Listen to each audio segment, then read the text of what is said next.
right.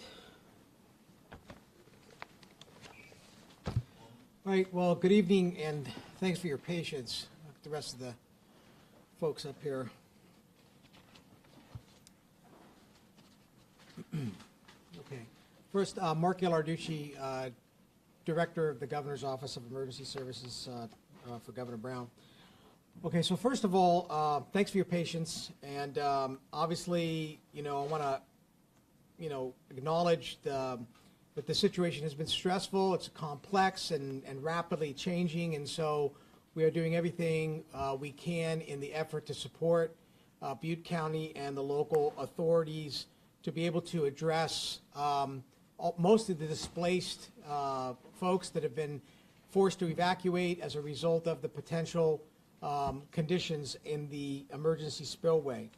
The governor has been closely following all of this and has been in contact with the officials that are managing the incident throughout the weekend, and again has had conversations with us here tonight.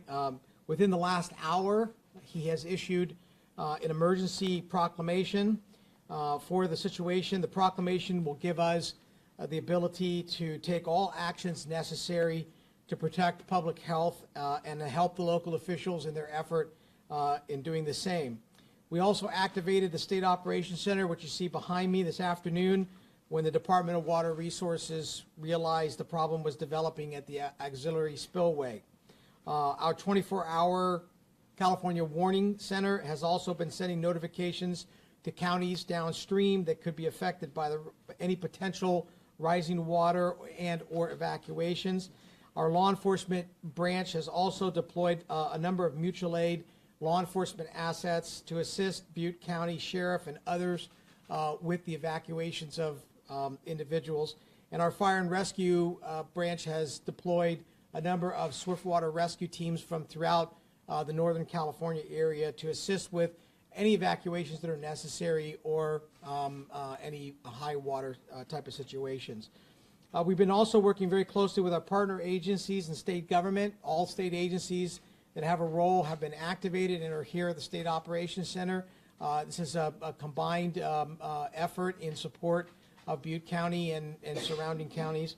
And the Red Cross has also been engaged to support with shelters and displaced residents. Part of that has been the folks you see behind me. I'm going to let each one of them talk. California Highway Patrol has been very much engaged with traffic management and support of local authority. The California Department of Forestry and Fire Protection, CAL FIRE, have been very engaged with their incident management teams, and the California National Guard has been engaged with deploying resources at the ready, both air assets and ground forces as necessary to support the situation. So with that, I'm going to turn it quickly over to each one of the leads from the various agencies. First, I'm going to turn it over to Chief Ken Pemlott, the Director of the California Department of Forestry and Fire Protection, CAL FIRE. Good evening. As Director Ghilarducci mentioned, CAL FIRE deployed an incident management team to work directly with the Department of Water Resources as early as Thursday evening. We've had an incident management team jointly co-located, engaged, embedded with the Water Resources, engaging in all the operations, working towards mitigating the incident.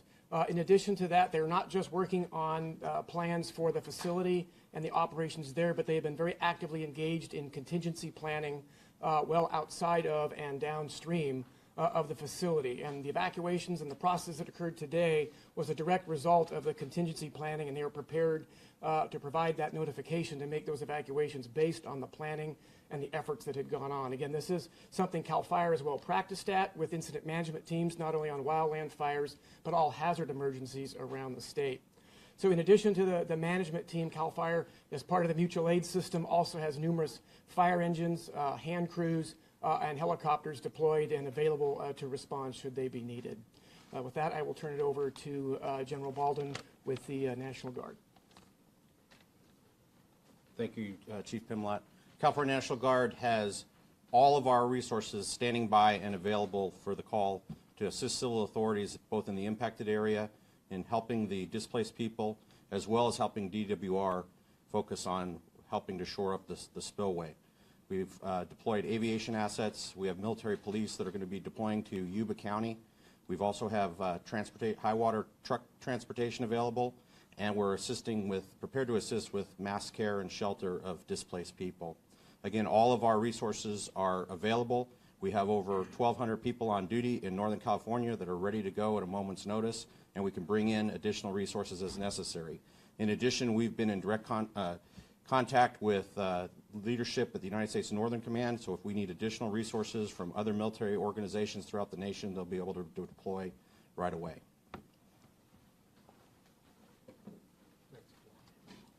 Good evening. I'm Deputy Commissioner Warren Stanley from the California Highway Patrol. And as far as our deployment of personnel, we brought in an additional 100 personnel. We brought in 50 from what we call Northern Division, and they are assisting up in Oroville. They're assisting patrolling the city of Oroville, and they're also helping out the evacuation center. We brought in another 50 personnel, 50 officers from here in the Sacramento Valley, and they are assisting with patrolling in Yuba City, Marysville, Wheatland, Gridley, and Live Oak. They're also helping with evacuation, general law enforcement type services, and any other services that may be needed. Additionally to the personnel, we brought in some other assets. We brought in 3 helicopters that can assist with search and rescue, and also 2 airplanes that can also assist with search and rescue, and also provide us information on traffic control with some of the cameras that they have. And we'll be evaluating overnight, depending on what happens, what our deployment will be for tomorrow morning. Okay, so you can see that really the full power of the state of California has been made available in support of Butte County and the surrounding counties during this situation. Again, the Butte County Sheriff has, and the local authorities have done a great job in being able to manage the situation. These are always complex situations, and all the resources you see behind me have been made available as necessary. So with that, be happy to answer any questions. When was the last time that the National Guard was mobilized? We actually mobilize the National Guard all the time for a lot of different reasons. It's just the levels of deployment, particularly during fire season. The National Guard is tremendously a major partner with CAL FIRE and OES in being able to provide aviation assets, all ground firefighters, etc. We use them on a number of different kinds of occasions. So really, we mobilize them pretty regularly. Yeah, so I would just add that we do missions across the state almost on a daily basis. The last large-scale mobilization, as Director Ghilarducci said, was for wildfires in the past wildfire season. We also mobilized almost 2,000 people to support the Super Bowl. The last time, though, we did an alert for the entire California National Guard, as we did today, was the 1992 riots. So we did, in fact, put out a notification not to report in, but to be ready to go if needed, to all 23,000 soldiers and airmen that are part of the California National Guard. And so the type of duties you'll be doing again for this incident? So we have a broad range of capability that we make available. We'll be sending 8 helicopters to assist with the spillway reconstruction activities beginning tomorrow.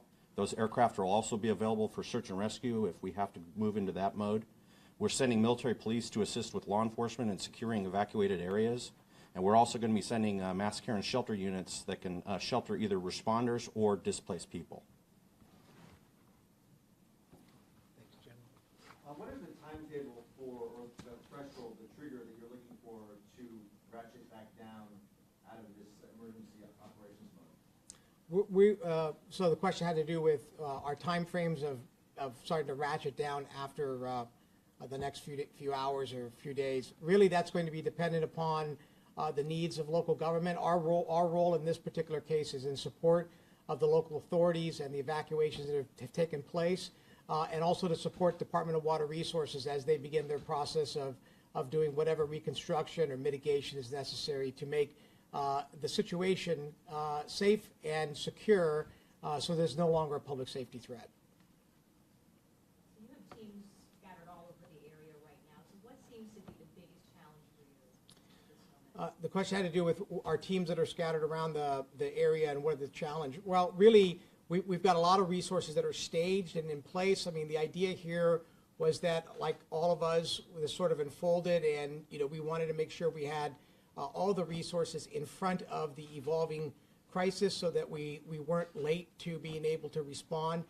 Right now, those resources are going to be supported logistically, kept at the ready. The biggest challenge is really making sure that we continue to stay out in front with situational awareness to make sure that we have the right resource at the right time made available both to the county and to DWR. Throughout the last couple of days, there's been this confidence that there wouldn't be any threat to the public, no flooding, anything like that, and all of a sudden that changed. Can you talk about that a little bit?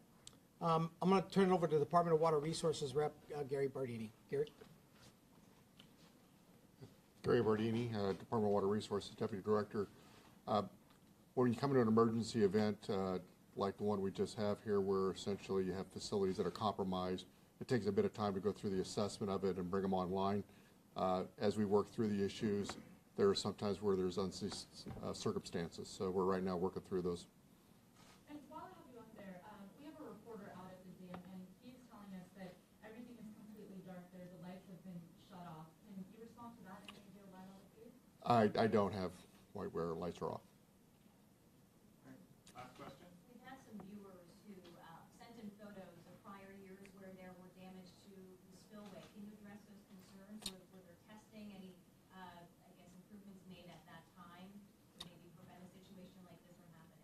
Well, we have constant ongoing maintenance and inspection activities in the department and by FERC, so I'm just not sure what the circumstances were of the past.